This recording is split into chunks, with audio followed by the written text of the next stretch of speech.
Assalamualaikum warahmatullahi wabarakatuh. Perkenalkan, nama saya Monik Juliawati. Saya dari Prodi D3 Kebidanan semester 4 Universitas Kadar Bangsa Palembang dengan mata kuliah Kesehatan Perempuan dan Perencanaan Keluarga dengan dosen pengampu Ibu Haja Yulizar SST MKes, Ibu Erma Puspita Sari SST MKes, Ibu Turyani SST MKes.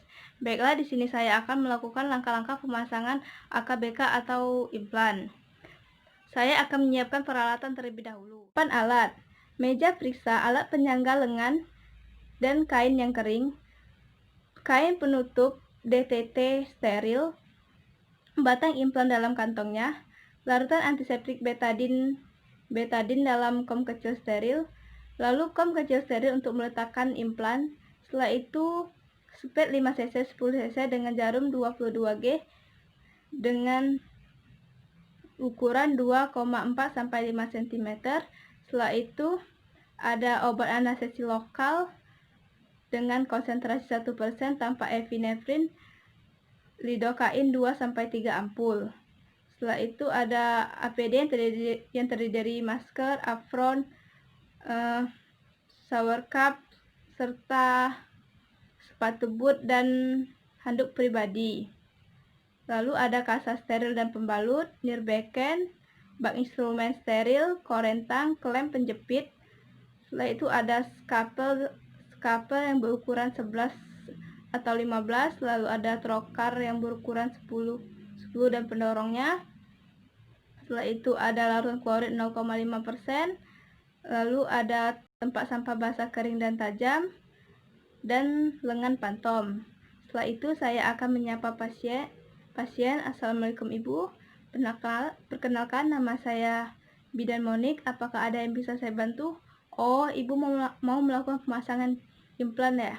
Baiklah Ibu, saya akan menyiapkan implan konsen terlebih dahulu. Jika Ibu bersedia, silakan Ibu menandatangani surat persetujuan atau implan konsen ini. Sebelumnya saya akan menjelaskan efek samping dan keuntungan dari KB implan. Keuntungan KB implan adalah bisa dipakai dengan jangka panjang, bisa mengembalikan kesuburan dengan cepat, serta bisa dilepas kapan saja Ibu mau. Dan efek samping dari KB implan ini pusing, mual muntah, serta bisa mengganggu siklus menstruasi, dan bisa terjadi pendarahan pada bekas luka insisi. Lalu prosedur kerjanya, saya akan membuat luka insisi kecil pada lengan Ibu untuk memasukkan kapsul implan. Siapkan lingkungan. Setelah itu memeriksa kembali rekam medis status pasien dan melakukan lanjutan bila ada indikasi. Setelah itu memastikan bahwa kalian tidak ada alergi terhadap obat anestesi, memastikan kalian telah mencuci tangan terlebih dahulu dan mengeringkannya dengan handuk bersih. Setelah itu membantu klien naik ke meja periksa dan meletakkan kain bersih dan kering bawah lengan klien, mengatur posisi lengan klien, tentukan tempat pemasangan dengan bagian dalam lengan atas, mengukurnya 8 cm dari lipatan siku. Setelah itu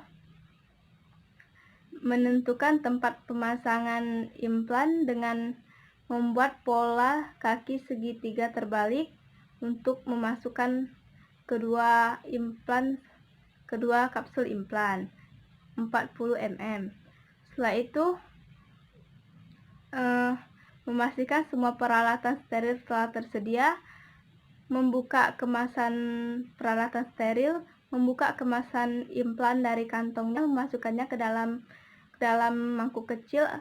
Bila tidak tersedia mangkuk kecil, biarkan dalam kantong. Tindakan pra pemasangan implan. Pencegahan infeksi sebelum tindakan: memakai APD, mencuci tangan secara efektif, lalu mengeringkannya dengan handuk pribadi. Setelah itu memakai handscoon steril, lalu siapkan peralatan dan bahan-bahan yang diperlukan. Lalu mengusapkan tempat pemasangan dengan larutan antiseptik, gerakan keluar dan melingkar dengan diameter 10-15 cm dan biarkan kering. Pasang kain penutup di sekeliling lengan klien.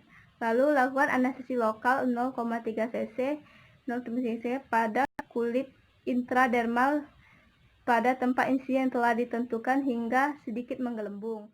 Teruskan penusukan jarum hingga lapisan bawah kulit subdermal dengan sepanjang 4 cm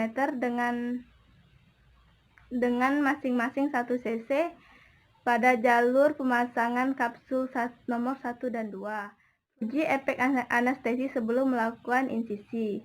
Buat insisi selebar 2 mm menggunakan bisturi atau skalpel hingga ke lapisan subdermal. Masukkan trokar dan pendorongnya melalui luka insisi dengan sudut 45 derajat hingga lapisan subdermal. Kemudian luruskan trokar sejajar dengan permukaan kulit. Kulit, dorong trokar hingga batas tanda 1 tepat pada luka insisi. Setelah itu, keluarkan pendorong, masukkan kapsul pertama dengan menggunakan tangan atau pinset. Tangan yang lainnya menadah bawah kapsul bila kapsul terjatuh. Masukkan kembali kapsul dan tekan ujung kapsul dari trokar hingga ada tahanan. Lalu tahan pendorong pada tempatnya, tarik trokar hingga keluar sampai mencapai pangkal pendorong. Sambil menahan kapsul di bawah kulit, tarik trokar dan pendorongnya secara bersama-sama hingga batas tanda 2, tepat pada luka insisi. Kemudian belokkan arah trokar ke samping dan arahkan ke sisi lain dari kaki segitiga terbalik. Setelah itu, dorong trokar hingga batas tanda 1, tepat pada luka insisi. Kemudian cabut pendorong, masukkan kapsul kedua, lalu dorong kembali menggunakan trokar hingga adanya tahanan. Tahan pendorong dan tarik trokar ke arah pangkal pendorong untuk meletakkan kapsul pada tempatnya.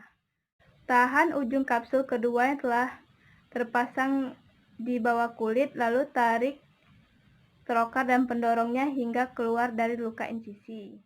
Raba kapsul di bawah kulit untuk memastikan kedua kapsul telah terpasang pada tempatnya, dan raba kedua insisi untuk memastikan bahwa kapsul berada jauh dari dekat luka insisi. Tekan tempat insisi menggunakan kasa untuk menghentikan pendarahan, dan dekatkan ujung insisi dan lalu menutupnya dengan band-aid atau plester. Berikan pembalut dan tekan untuk mencegah pendarahan dan memar bawah kulit. Beri petunjuk kepada pasien cara merawat luka, dan jelaskan bila terjadi pendarahan, bernanah, atau kapsul keluar, segera kembali ke klinik. Setelah itu, melakukan pencegahan infeksi setelah tindakan, mendekontaminasi semua peralatan yang telah digunakan ke dalam lautan klorin 0,5%, lalu memisahkan sampah basah, kering, dan tajam ke dalam tempatnya masing-masing.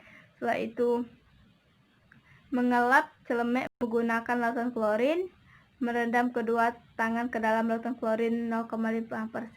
Setelah itu, menggosok-gosok telapak tangan, melepaskan handscoon secara terbalik dan rendam ke dalam lautan klorin 0,5% selama 10 menit. Setelah itu, mencuci tangan secara efektif, melepaskan APD. Lakukan observasi selama 5 menit sebelum memperboleh klien untuk pulang, dan tanyakan apa kepala pusing, lalu memberitahu kalian untuk melakukan kunjungan ulang setelah 7 hari kemudian, lalu melakukan dokumentasi semua hasil tindakan ke dalam buku register KB, gambar letak kapsul pada rekam medik, dan catat hal khusus bila ada. Itu saja yang bisa saya sampaikan. Apabila ada salah kata, saya mohon maaf. Kepada Tuhan saya mohon ampun. Wabillahi taufiq wal hidayah. Wassalamualaikum warahmatullahi wabarakatuh.